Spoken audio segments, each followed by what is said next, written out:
Hai semuanya, balik lagi dengan gue. Dan kali ini gue pengen ngobrolin beberapa film yang akan rilis di bulan Februari nanti, yaitu Februari 2023. Sekaligus lebih, ya mungkin sedikit-sedikit ngobrol santai kali ya, mengenai apa aja yang akan rilis. Tentu yang paling besar itu ada di Ant-Man. Sisanya gue mungkin nggak terlalu perhatiin banget, dan gue juga belum tahu akan masuk apa aja di Indonesia karena kadang nggak semuanya rilis di Indonesia juga gitu.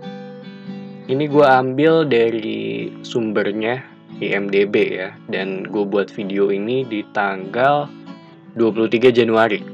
Kalian stok video sih, makanya gue buat lebih awal.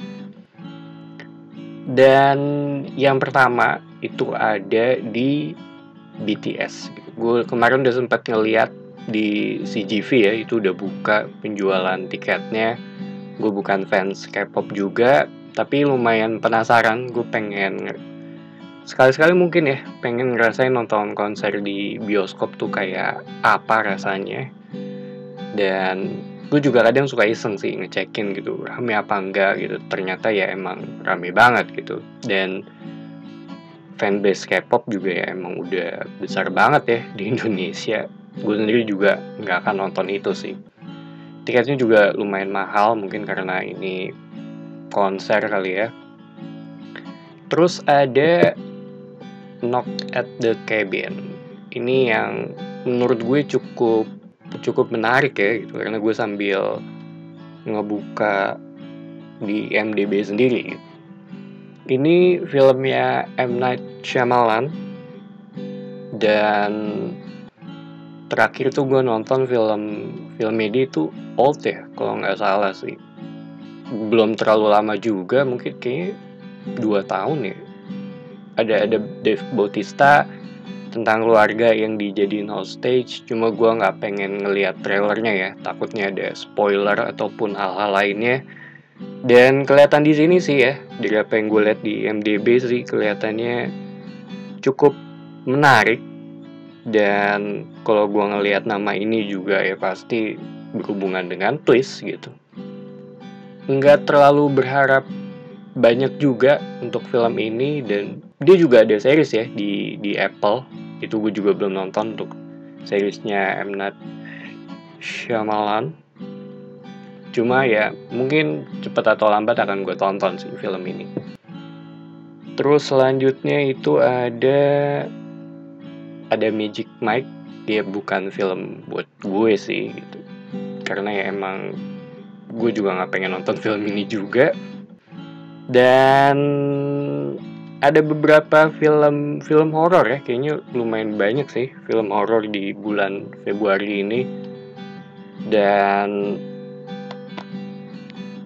terus ada Huasera, The Bone Woman. Ini nih yang menurut gue kelihatannya cukup menarik gitu, tentang perempuan yang pengen banget menjadi seorang ibu dan dia hamil, tapi ada sesuatu hal yang membuat, pokoknya intinya ada kayak misteri gitulah. Dari poster juga kelihatannya cukup menjanjikan sih, karena gue suka aja gitu ngeliat posternya, cukup keren sih kalau menurut gue gitu.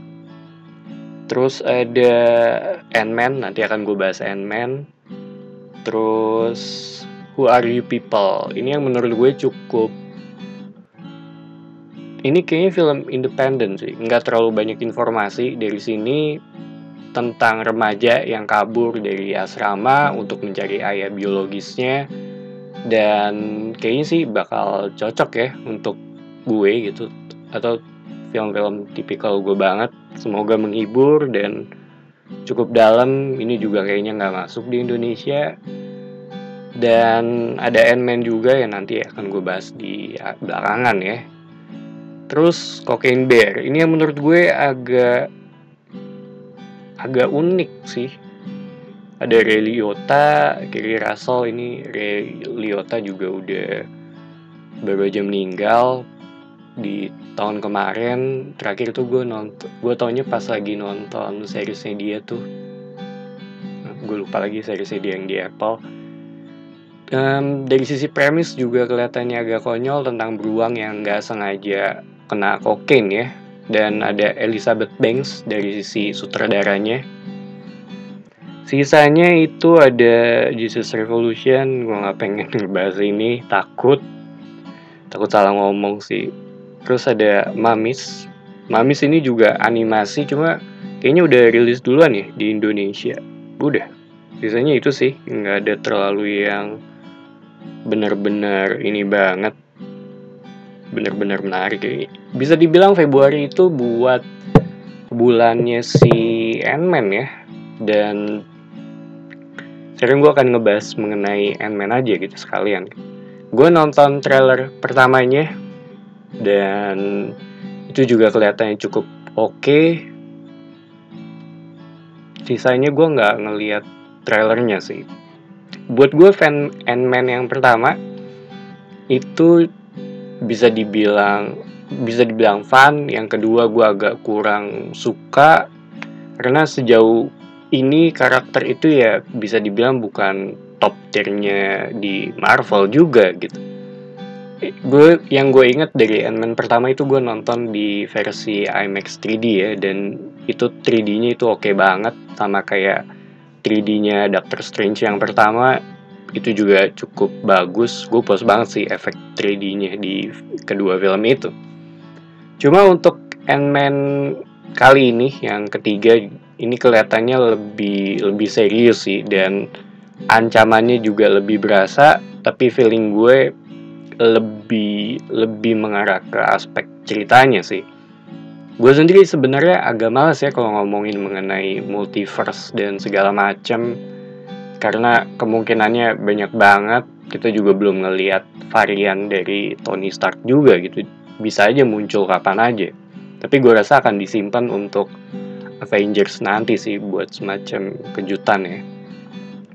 Dan menurut gue rasa sih ya, Ant-Man di film kali ini mungkin dia akan tinggal di sana untuk nyelamatin keluarganya gitu, untuk ngebawa keluarganya keluar gitu. Karena gue nggak mau ngeliat trailer keduanya. Dari sisi story yang di trailer pertama juga kelihatannya cukup jelas sih, dia masuk ke dunia lain dan mencoba untuk keluar dari sana.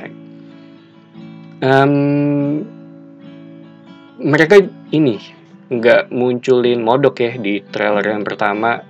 Terus di trailer yang terakhir ini gue ngelihat ada banyak screenshotnya lah dari karakter Modok ini gitu, yang menurut gue agak sayang sih untuk dikeluarin di trailernya gitu, karena harusnya Kang aja udah cukup, sama kayak Spider-Man di Civil War gitu. Walaupun gue ngerti ya gitu, karena kalau munculin karakter ini bakal lebih banyak narik penontonnya gitu. Cuma gue rasa kalau nggak dimunculin si Modoknya, jadi begitu lo nonton tiba-tiba muncul karakter ini ya bakal lebih pecah sih. Dan tapi gue sendiri yang pengen banget gue tonton ya tentu Ant-Man gitu. Sisanya nggak terlalu banget, mungkin Who Are You People ya. Dan semoga aja Ant-Man di Indonesia itu masuknya versi 3D, karena gue akan memilih untuk nonton di versi itu. Lebih seru aja sih, gue suka banget dengan film 3D soalnya. So, itu aja buat konten kali ini. Thank you for watching. It's me Patrick signing off.